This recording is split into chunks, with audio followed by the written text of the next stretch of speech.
distanced yourself from the whole thing.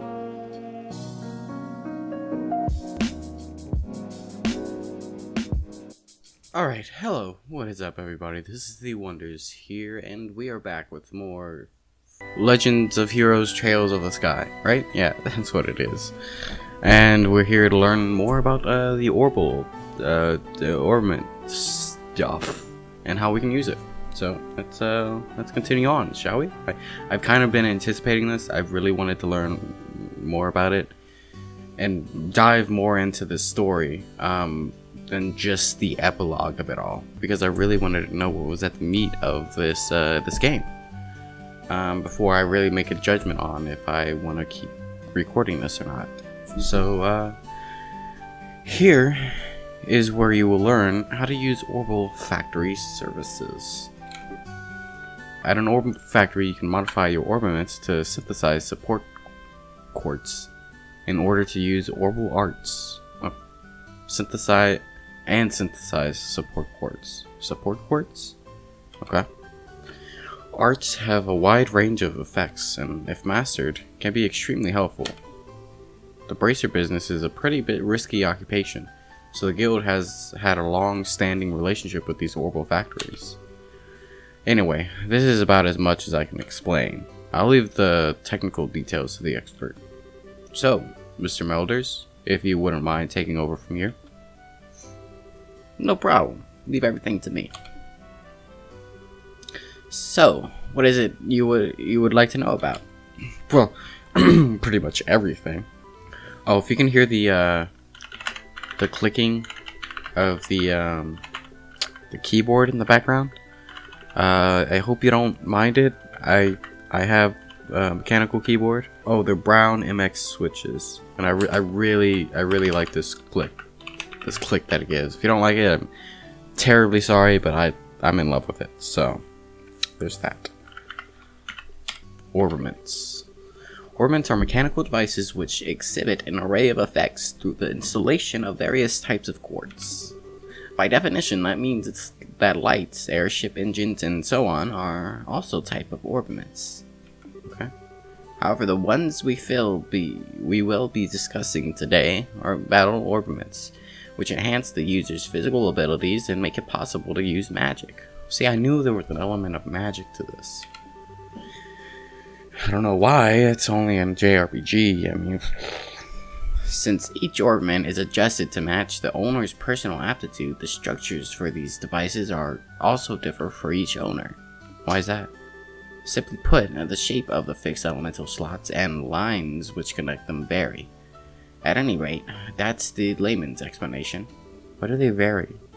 In order to install quartz, you must first have an open slot. By default, the central slot is open, but the other slots must be open at an orbital factory like this. It'll take a fair amount of Sepith too. Sepith. EP, which is needed for magic. Is that what Sepith is? There will also see a max. Oh no, maybe not. A max increase according to the number of open slots. I recommend opening them all as soon as possible. So, Orbital Arts, Quartz, what the hell is Sepith? Sepith are fragments of septium, which are dropped by monsters, okay? They are divided into 7 types: Earth, Water, Fire, Wind, Time, Space, and Mirage. Sepith can be exchanged for Mira almost anywhere. But at the Orbital Factory, it can be used to synthesize quartz and to open orbament slots in which to install and synthesize quartz. Okay. So what is it we do now? I guess more about quartz, and then we'll do Orbital Arts. Quartz are circuits made from Sepith. Quartz have a vast number of effects and raise the owner's abilities, while simultaneously making it possible for them to use arts. However, you will not be able to harness any of these effects until quartz has been installed into a slot. However, there are also fixed slots in which only a certain type of elemental quartz can be installed. This being the case, when you synthesize a new quartz, make sure to check your orbiment and decide where you will be installing it ahead of time. So what is it we do now? Now let's learn about orbital arts. I'm guessing those are types of the magical attacks? Simply put, orbital arts are magical, which can be discharged exclusively through the use of battle orbiments, yeah. In other words, a number of peculiar effects can be produced by using orbital energy stored within these mechanical devices. Since orbital arts can be a mouthful, they are almost universally referred to as arts. Probably ought to have been called that from the get-go. There are several types of arts, but in order to be able to use them, their corresponding quartz must be first synthesized at an orbital factory. Orbiments are also set up so that once a particular quartz is installed into a slot, the owner will be able to use those arts. The type of arts one can use also changes depending on the element of value and the combination of installed quartz. Basically, if you want to use water arts, all you have to do is install quartz with the water element value. In reality, orbiments are much more complex than what I've described, but I think this information should suffice for now. Okay, I think I have a pretty basic understanding of what this all is. That should be good. Looks like Mr. Milders has answered all your questions. If there's nothing else, then let's have you both try and use these services here. For that, you're going to need some sepith. Oh, thank you. Elemental sepith. With that amount, you should be able to synthesize a few quartz. Now, I want you to begin first making elemental quartz that will work with each of your particular orbiments. In your case, to sell, any elemental quartz is okay, but for you, Joshua, it has to be a time elemental quartz. Normally at a shop, you would be able to exchange sepith for mirror, but for this training, you will not be able to use this service. Okay. Person.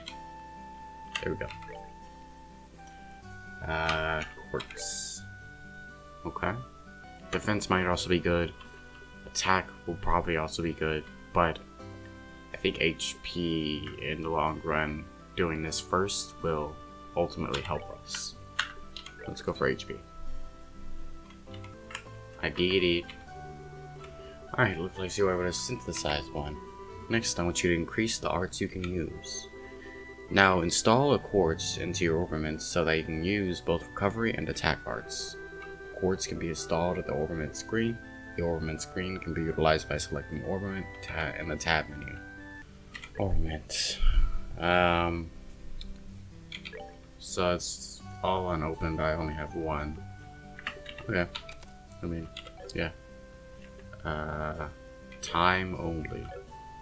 So I really can't mess with him. I'm guessing Estelle is really just our main character for now. Okay. Did it. Now install quartz into your orbiment that you can use. Wait. What? But I just did that, didn't I? No! I already did that. Wait, what else am I supposed to do? Oh, slide? Oh, okay, so now we gotta open a new one. We gotta just open. Wait, what? Oh, God damn it. What the hell are we doing then? Recovery and attack arts are divided. How can I install two at the same time if I don't have enough sepith? Wait. Maybe we need to do Josh. Okay, time only. It didn't do. So now should it work? Okay. Oh, thank God. Jesus Christ. Okay. If you balance your arts out between each other, like you've done here, it should make dealing with monsters much easier. Dude, that took me like 20 minutes. I can't even believe myself. Additionally, your bracer notebooks contain information about which quartz allow you to use which arts. If you'd like to use more powerful arts, check out the arts and quartz charts in your bracer notebooks and find something that works for you. Alright, your training here is almost finished. Last of all, I'm going to have you both open a new slot in your orbiments. Oh, the more slots you have available to you, the broader range of choices you'll have. Since EP which is consumed by using arts, can have its max value increased by opening up slots, it would be a good idea for you to open them up early on. Now, I want you to use this Sepith and open up a slot on each of your ornaments. Go ahead and decide which slots you're going to open. Okay, we got through that. Let's open up a slot for both of us. So this one, it seems like her stuff is just all okay, so I'll open up this one. Open up slot 6, and Joshua, both the ones we can open up are all okay anyway, so let's open up this one. It's sufficient, Sepith? Why? You said for us to open up one for each, right, didn't you? Did you not? I see you've managed to open up one of your ornament slots, Estelle.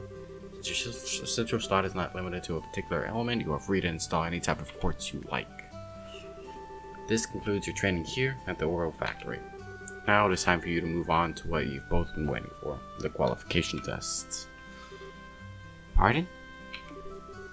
Did you just say tests? You can't honestly tell me that we've forgotten about the test again, can you? Didn't I remind you just this morning? Now that you mention it, I vaguely remember remember some sort of talk along those lines at breakfast table. Sometimes I fear for the future of the Bracer Guild and humanity. Oh well, no sense in worrying about that now. Let's head over to the testing area. You mean like now? I don't know if I'm ready for... How about a little less yapping and a little more walking? Oh, okay. Joshua, help me... Well, Mr. Melders, Freddy, thank you for all your help. Don't mention it. And good luck with that test of yours. We'll be rooting for you.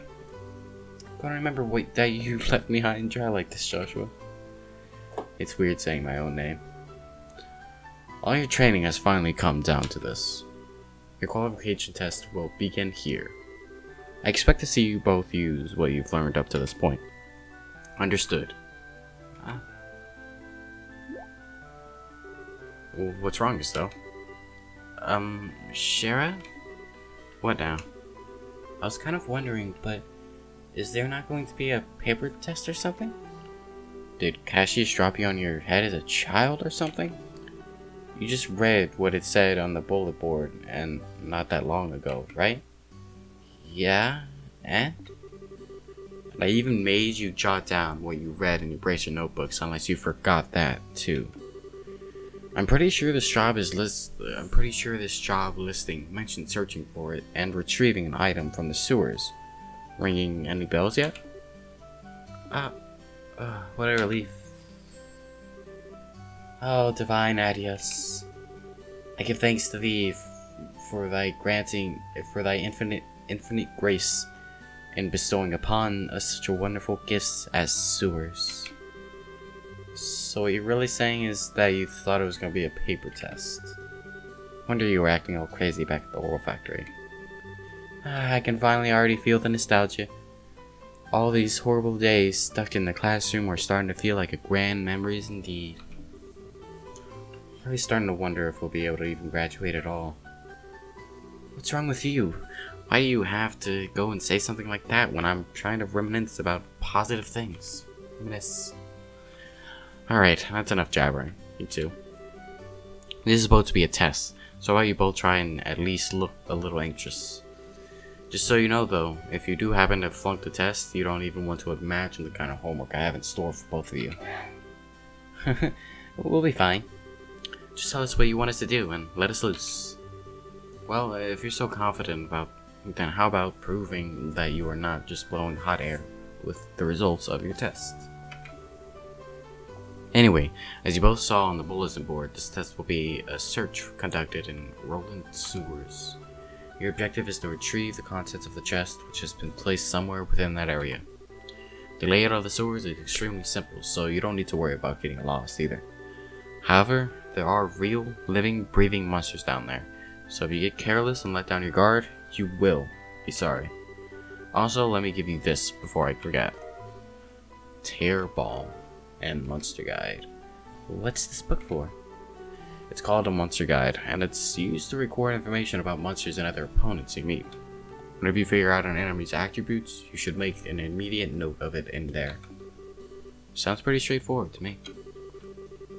He who controls the flow of information controls the tides of battle, right? That's exactly what I'm saying. You've got a really good head on your shoulders, Joshua. That's some pretty useful advice. Thanks for the tip, Shara. We'll put it to good use. Alrighty then, let's get pumped and knock out this test. Let's. Don't forget though, this is an exam. We should make sure to treat it as such. Alright, our first little dungeon. I guess we don't start with a map. There appears to be a recovery point over there, so we should use it if our HP or EP becomes low. Okay. Workman charging stations or recovery points are set up in dangerous areas. As your recovery point is approached, exclamation mark will appear and two choices will be displayed by pressing the X button. By selecting the reset, the rest option, all HP and EP will be restored. Sounds like a plan to me. Okay, well, let's go ahead and use it already, because for some reason Estelle's HP and EP are already kind of low. For some reason, I actually don't remember why. But here we go. Looks like a little xenomorph. Monsters are at 12 o'clock. Be careful not to make them, let them take advantage of your blind side. Got it. Monsters cannot be seen from far away. They'll become visible as you approach them. These conditions are at the start of the battle and will change depending on how the monster is engaged. Engaging an enemy from behind is advantageous, while being attacked by an enemy from behind is disadvantageous. Okay. So basic RPG rules. Hint indicates who attacks first. Yeah. I get that. So we can't use an art right now. We can we'll just attack. Oh, you know what? I didn't put the fire ornament into my extra slot that I just got. So targets in a range can be marked with an icon. Reach target will be possible. Okay. I mean, basic stuff. A plan. Alright, let's just go ahead and attack him. Get him out of the way before he harms anyone. Ooh, a chest. Okay. So we'll just move right there. Not too close, but not too far away. Move her right here. Can I attack him yet? Can I? Oh, I can. Okay, I thought he had to be in range before I could attack him, but apparently... Okay, yeah. He was just slightly in range, I think. She couldn't attack him because he was too far away. Ooh, he's got two swords. Alright. On to the next one. Monsters were a lot easier than I expected. Let's keep this winning streak alive, Joshua. Well, hold up, Estelle. Let's write down the info for those monsters we just fought in our guidebook before we do anything else. Whoops, forgot about that. Good call, Joshua. Scribbles and guide. Okay, we're good to go. Information about opponents fought in battle will be automatically recorded in the monster guide. In addition, this information will change depending on whether a victory was achieved or the party fled. Okay. Oh yeah. I wanted to equip another ornament on her new slots. Let's increase her defense. I know it's not that necessary at this point in the game, but it will help in the long run, I believe. It's better than be safe to sorry. Safe than sorry, not safe to sorry. Here comes some more. Depending on the enemy, some physical attacks may be ineffective. Let's use arts, not physical attacks. Okay. Arts are effective on enemies that are good at avoiding physical attacks. Arts will also make long-range attacks possible, but they require time to be cast. EP is consumed when arts are used. EP can be recovered by resting at ends, hotels, or by using charge station and other items like an EP charge.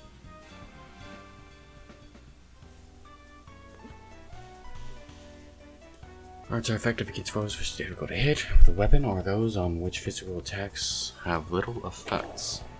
It takes time before arts can be cast. Also, EP is consumed when arts are cast. Yeah, I got that.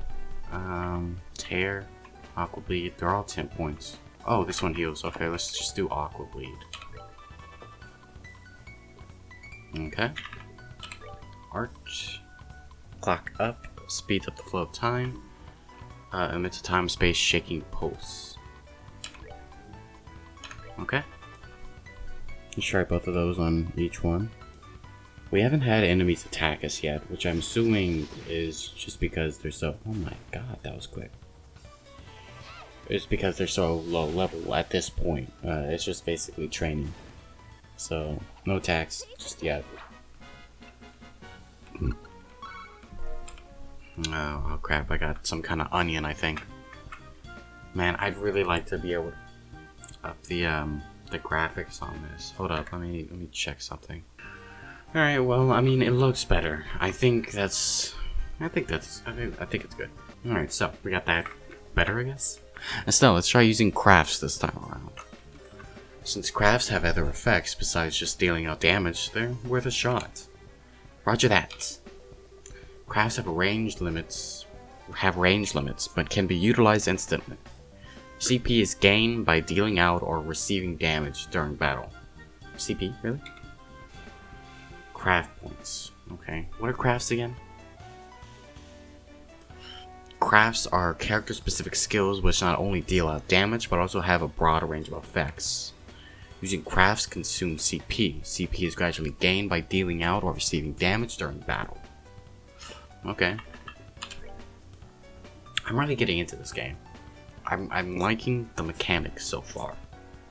So if I can really get into the mechanics and the dungeon exploring aspect, I think I'm gonna really get into this game. Let me know what you guys think of this game, or if you've played it, if you like it, etc. Morale. A shout to encourage allies. Okay.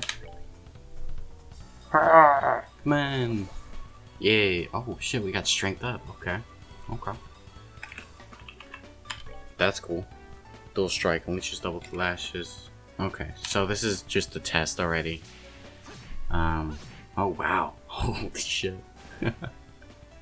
This is a lot of fun. Okay, now they've attacked. Before I haven't given them a chance to attack, but now they have. Okay. Cool. Does the CP retain its value throughout each battle? Or does it reset and then we'd have to gain more during the same battle?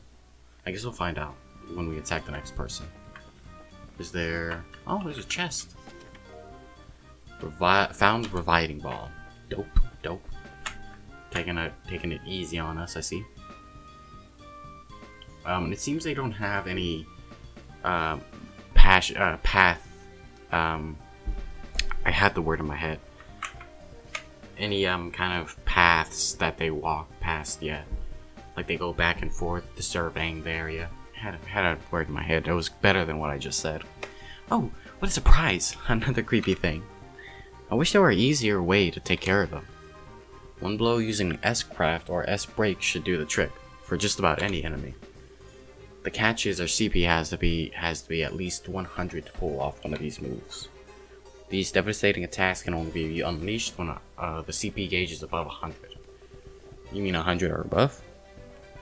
S-Breaks are actions which allow S-Crafts to be immediately unleashed while ignoring the battle order. S-Crafts, which are unleashed as S-Breaks, can be changed by going to Tactics and then set S-Break within the main menu. I really wish they would understand that. I wonder, since if it seems that there's a different person translating this, because in the official translations they understand that what looks like brackets and in Japanese is actually just quotations. It seems that this person doesn't understand that for some reason, and I wonder if that's going to change any of the the actual translations for the game itself, because that's a weird thing to not get right. It's a very simple thing if you know Japanese, which I've been trying to learn Japanese, but I only know the basics thus far. Okay.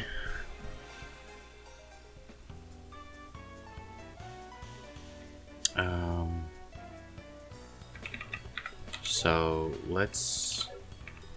Okay, we can't use a craft right now.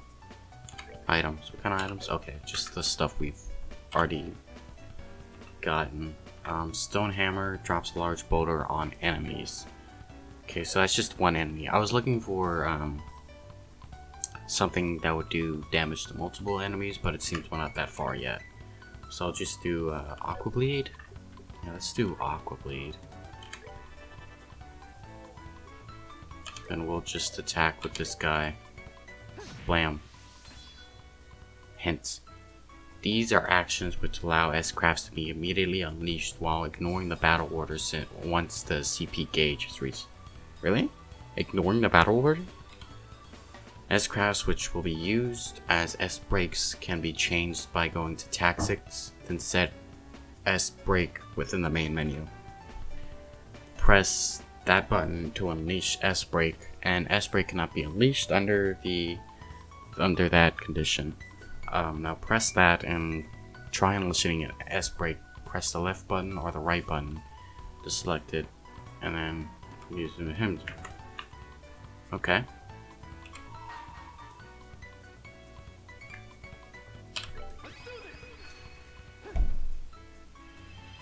So it ignores the battle order once we are able to unleash it, if we want to do so, it seems. I don't know if it gives us an option to back out, but I'm sure it does. I mean, it seems very simple that it would. I'm surprised that guy didn't attack the other character. There that is.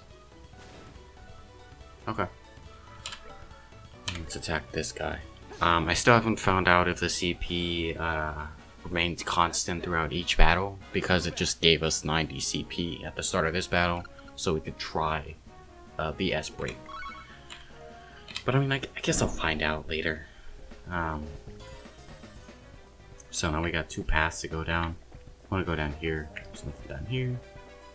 And okay, there's an enemy right here guarding a chest. Might as well attack him. So that's the treasure chest we're after, huh?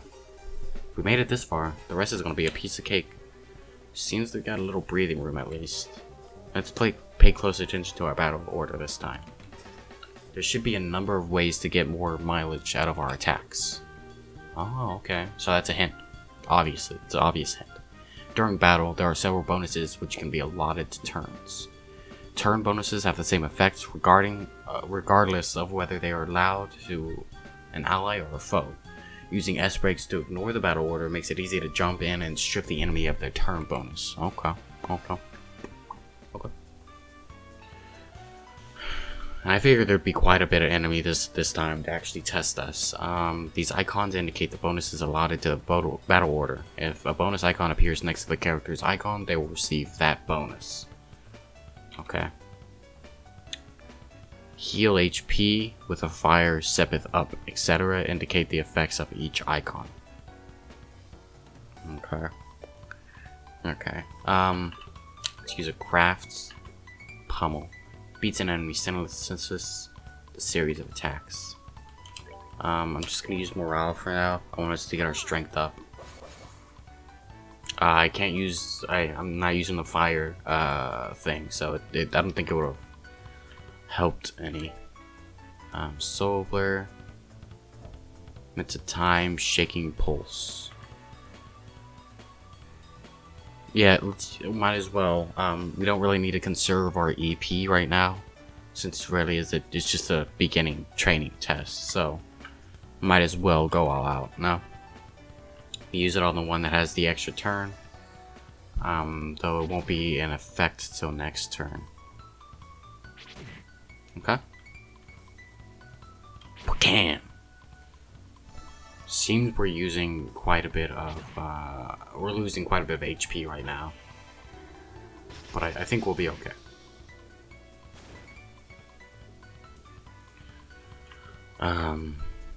Next we can use a craft dual strike. Let's use it on, yeah, that one. Which one has more HP right now? Oh, you've got to be kidding. You've got to be, dude, what the fuck? Oh, right, that's because it evades more. Crap. Okay, that was my bad. But I think that's an okay mistake to make at this point. So let's heal up him. Oh my god. I forgot. I keep forgetting that arts take 2 turns to actually go in effect. So we got, is it tear or tear? We'll just go with tear. Since it is water based, you know. Let's use an item and let's use a tear bomb on good old Estelle over here. Damn. And then we'll have her use an art on these goddamn butterflies. Aqua Bleed, and then we'll use it on this one. Why do I keep forgetting that arts take 2 turns? Okay, whatever. It's still gonna be used. It needs to be charged up. I need to stop forgetting that it needs to be charged up because that's an essential part of the attack. The progress of each attack. You know what I'm saying? Or at least what I'm trying. Do you know what I'm trying to say? I don't know. Most people don't. Sometimes I don't. But I know what I'm trying to say this time. I think. So let's use another art. Aqua Bleed on this one. Just want to get rid of them while I can. Attack. Let's attack this one. I was gonna go over there, so this. Oh, he missed anyway. Okay, good. So the butterflies couldn't attack Estelle. I mean, couldn't attack Joshua here. But it seems that one's not really even moving. Estelle's turn is next up, so let's move over here so we can just get that out of the way. And then attack this bad boy.